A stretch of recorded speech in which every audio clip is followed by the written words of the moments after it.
Cuando uno sueña es un solo sueño. Cuando soñamos juntos, comienza a construirse otra realidad. Sueños FM 92.1. Carlos, ¿cómo le va? Muy buenos días. Muy buenos días, qué gusto charlar con ustedes, muchachos, ¿cómo andan? Muy bien, muchas gracias. Y qué tema, ¿no?, que hoy nos convoca a volver a reivindicar la figura y la memoria del padre Carlos Mujica. Sí, porque hacen bien en hacerlo, muchachos. Yo, por la edad que ustedes denotan a través de lo que dicen y de su voz, la verdad que es muy lindo que pibes de su edad comiencen a compartir esta historia reciente de los argentinos, pero que están maltratada. Se van a cumplir 29 años del asesinato de Carlos Mujica, y se trata de uno de los principales referentes de aquello que se constituyó el 15 de agosto de 1967, que fue el movimiento sacerdote por el tercer mundo, cuando salió un documento de 18 obispos de distintos lugares del planeta que por supuesto decían, entre otras cosas, y esto es clarísimo, que el capitalismo no tiene nada que ver con el cristianismo, que si hay algo parecido al cristianismo tenía que ver con el socialismo, y a partir de ese momento esos sacerdotes fueron muy maltratados. Estamos hablando de obispos que además después nunca más ascendieron. El ejemplo más claro es el de Cámara en San Pablo.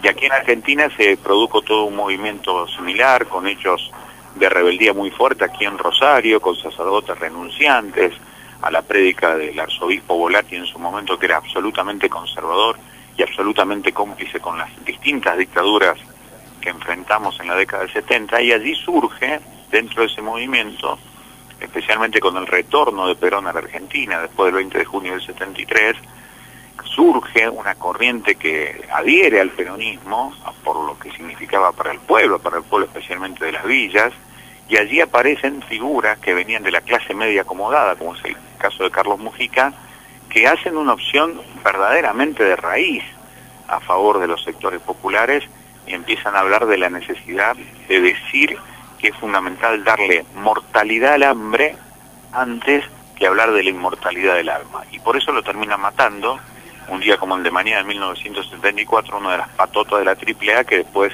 iban a integrar, como bien lo dice Rodolfo Walsh, las tres Fuerzas Armadas durante la dictadura. Carlos, con la absoluta desprotección además de la jerarquía de la Iglesia Católica, que al igual que otros sacerdotes que también tomaron la misma causa, quedaron, digamos, desprotegidos y absolutamente en soledad frente a lo que significaba, ¿no?, el avance del terrorismo de Estado en la Argentina. Claro, y creo que además ustedes están allí en Porter.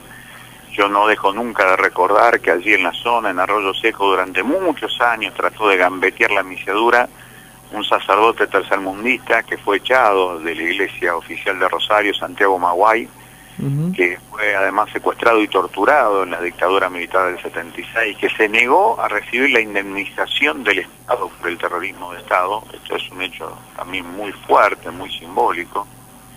Y Santiago enseñaba a cantar allí entre Arroyo Seco y Pueblo Ester durante muchos años. Y como vos bien decís, lo que pasó con Mujica también tenía que ver con una condena que le hacen los factores de poder de la propia iglesia, que por supuesto estaban aterrados con esta idea de que en la iglesia realmente se hiciera verdad lo que había dicho el Concilio Vaticano II, aquello que empezó a fines de 1961, de que había que abrir la ventana de la historia de la iglesia para que entre un soplo de aire nuevo y que renueve efectivamente la iglesia. Eso fue algo condenable de parte de las jerarquías, y por eso lo dejaron solo a tipos tan valiosos como Santiago Maguay, Juan Carlos Arroyo, y en este caso miraron para otro lado cuando lo asesinaron a Mujica. El paso de los años hizo como una especie de velo, ¿no?, en la historia, y la figura de Mujica quedó en el olvido, más allá de que algunos referentes como vos, algunos historiadores permanentemente laburan en la memoria de estos referentes históricos dentro de la Iglesia. De alguna manera la feligresía en general, ¿no?, la feligresía media ha olvidado lamentablemente el trabajo y la figura. No queremos tampoco generalizar, digamos, pero en general, y digamos, volver a hablar de estas figuras es algo que se da hoy por hoy. Ahora, Carlos, hace algunos meses tuvimos como una suerte de efervescencia de la espiritualidad con la asunción de Francisco, porque es argentino y etcétera, etcétera.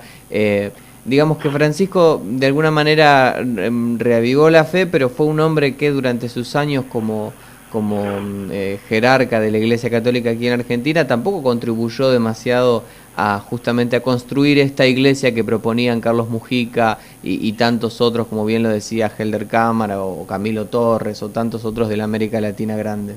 No, estamos en otra línea. Bergoglio siempre fue un hombre conservador que en todo caso pudo haber tenido gestos interesantes con algunos sacerdotes, mientras otros gestos están hoy en la justicia argentina, por ejemplo. Claro. Lo que sucedió con el padre Llorio, yo tuve la suerte de hablar con Llorio antes de que él muriera y él estaba convencido que cuando a él lo secuestran y lo torturan, uno de los que se calla la boca, que él estaba convencido que lo había entregado, era justamente Bergoglio.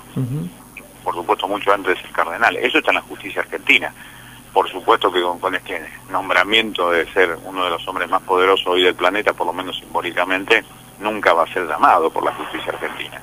Claro. Para aclarar este tema. Y eso terminará en el olvido, como se ha construido olvido deliberadamente en los últimos tiempos sobre esta figura. Igualmente, lo que me parece interesante es que esa visión de lo que significaba esa iglesia del tercer mundo, esa identificación con el socialismo y en contra del capitalismo, es una visión que no tiene nada que ver con las estructuras, ni mucho menos con muchísima gente que de buena fe adhiere al cristianismo. Pero, de hecho, la iglesia es una construcción del Imperio Romano, y esto es impresionante, porque construye la iglesia de Cristo aquellos que mataron a Cristo.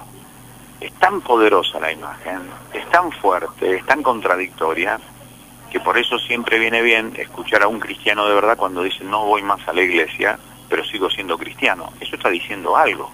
Es muy profundo eso. Por eso es interesante charlar sobre la figura de Mujica, sobre sus libros, sus artículos, sobre su definición política, porque de alguna manera eso está más cerca de la gente y está efectivamente lejos de la institución. Ojalá que las próximas vocaciones que se vengan dentro de la Iglesia Católica estén más cercanas a esa propuesta, ¿no?, de liberación por la que luchaba Mujica junto con sus compañeros y tantos otros, y alejada de eso que a muchos hizo que nos alejemos de lo que es el seno propio, ¿no?, de la Iglesia Católica, sin que por eso uno deje de reivindicarse como cristiano. Carlos, sí, yo creo que sí. Yo creo que sí. No, eso simplemente creo que sí. Avalo totalmente lo que decís. Te agradecemos como siempre que nos atiendas el teléfono para charlar. En este caso es una gran alegría que nos ayudes a pensar a la figura de Mujica y bueno, estamos en permanente contacto.